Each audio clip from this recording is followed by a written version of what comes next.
বীরভূমের বোলপুর পৌরসভার 22 নম্বর ওয়ার্ডে বিজেপির উদ্যোগে অনুষ্ঠিত হলো জাঁকজমকপূর্ণ বিজয় মিছিল। গেরুয়া আবির, ডিজের তালে নাচ গান এবং জয় শ্রীরাম ও ভারত মাতাকে জয় ধ্বনিতে মুখর হয়ে ওঠে গোটা এলাকা।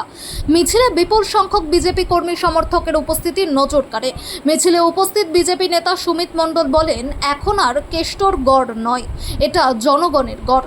মানুষ বিজেপিকে চেয়েছে বলেই বিজেপি এসেছে। তিনি দাবি করেন, বিহার, উত্তরপ্রদেশ ও কাশ্মীরে বিজেপি সুশাসন প্রতিষ্ঠা করেছে এবং পশ্চিমবঙ্গেও শান্তি প্রতিষ্ঠার সময়ের অপেক্ষা মাত্র।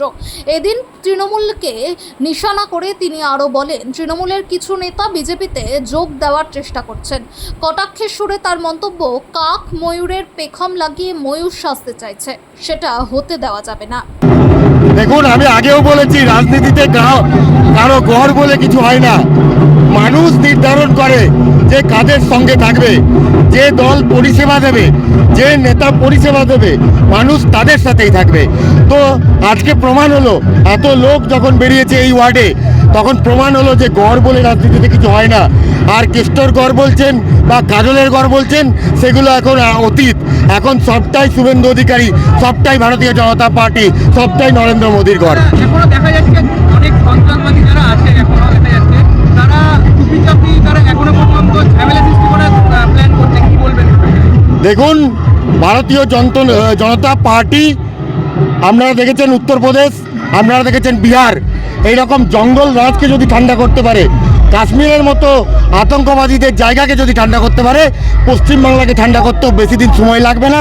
সবে আমরা সরকারে এসেছি, কয়েকটা দিন অপেক্ষা করুন, সব ক্রিমিনালদেরকে খুঁজে খুঁজে জেলে পাঠানো হবে।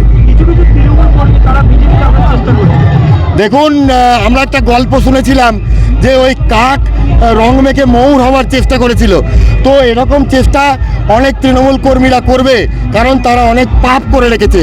সেই পাপ ধোয়ার জন্য গেরুয়া রং মাখছে, কিন্তু সেই পাপ গেরুয়া রং দিয়ে শুধু ধোয়া যাবে না, তাদের ইতিহাস খুঁজে বার করা হবে এবং পার্টি আমাদের সঠিক কর্মীদেরকে চয়ন করবে। কারণ ভারতীয় জনতা পার্টির জানেন, একটা সাংগঠনিক পার্টি, আমাদের ডেটাবেস অনেক শক্ত। আমরা জানি কারা ভারতীয় জনতা পার্টির সাথে 4 তারিখের আগে পর্যন্ত ছিল, আর 4 তারিখ 12টার পর কারা ভারতীয় জনতা পার্টিতে এসেছে। তো সেই পার্থক্য সঠিক সময় মতো আমরা করে নেব এবং যারা যেখানে যোগ্য সম্মান পাওয়ার সেটা পাবে।